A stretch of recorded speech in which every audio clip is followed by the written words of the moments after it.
هنا تقريبا هحاول أبدأ أتكلم عن الحاجات اللي أنا بفكر فيها، المنظور اللي عندي المتواضع عن أمور معينة في الدنيا، بحيث إنه يفيد اللي شايف نفسه في مواقف شبيهة في هذه الحياة، بحيث it will resonate للناس اللي محتاجة إنها resonate with. فمثلا عندنا كتاب اسمه Why are we yelling؟ احنا بنزعق ليه؟ تمام؟ اول حاجه مهمه جدا ان احنا نفهمها من الكتاب ده ان احنا لازم نتفهم التريجرز بتاعتنا كبني ادمين.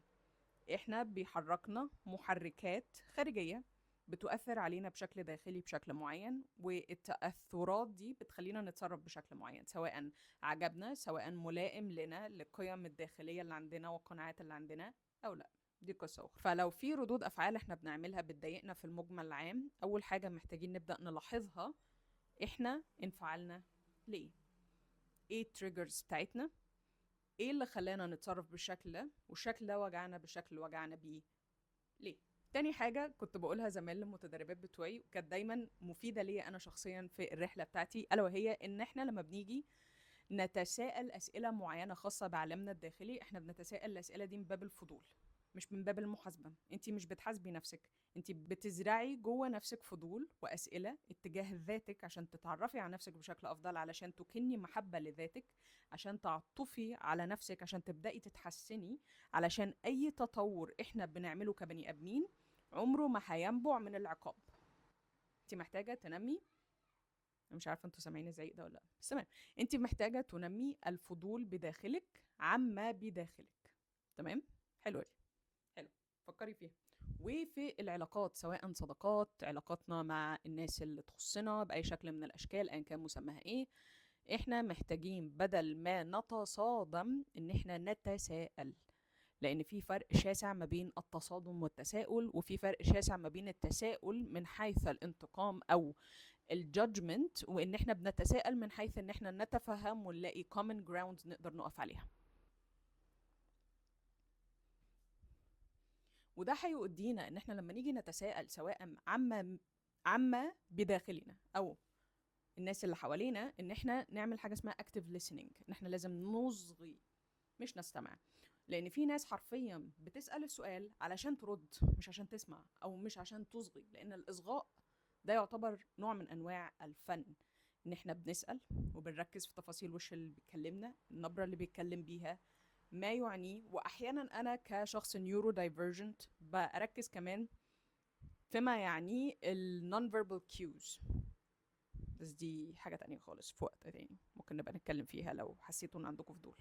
حاجتين انا من وجهة نظري متداخلين: اهمية ان احنا نسأل اسئلة من باب الفضول، واهمية ان احنا نفهم ان كل حاجة معقدة، ما هياش مكونة من طبقة واحدة، هي مكونة من طبقات كثيرة متداخلة، لأن البني آدم بطبعه عنده paradoxes، أي أمور متشابهة ومتناقضة في نفس الوقت تؤدي لنفس الموضوع بشكل أو بآخر.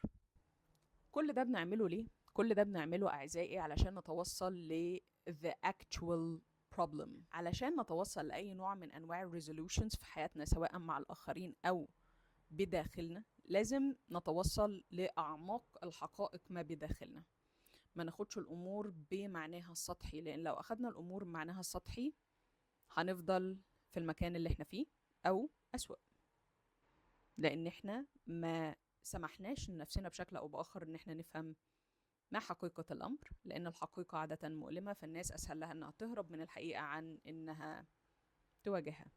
فاعتبروا ان دي رسالة بتقول لكم انكم عادي انكم تقعدوا مع الحقائق حتى لو مؤلمة، لان الحقائق دي هتسعفكم من مستقبل أكثر ألما لو تجاهلناه.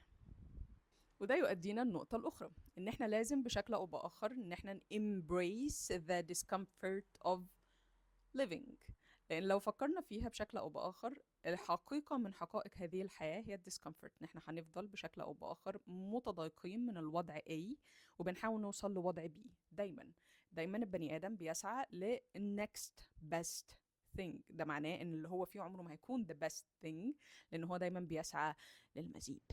لكن لو سمحنا لنفسنا ان احنا نكون حاضرين، ان احنا نكون present in our bodies and in our lives more، ساعتها ممكن ندي لنفسنا نبذة صغيرة ان احنا نشوف الحياة كما هي، مش كما نريد، مش كما ينبغي عليها أن تكون من حيث توقعاتنا أو الأمور اللي احنا نبغاها أنها تحصل، لأن ده يدل بشكل أو بآخر أن احنا ساخطين عن ما يحدث بالفعل.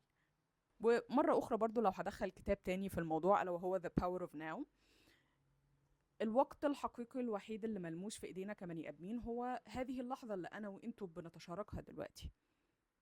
مفيش أي وقت حقيقي تاني غير دي.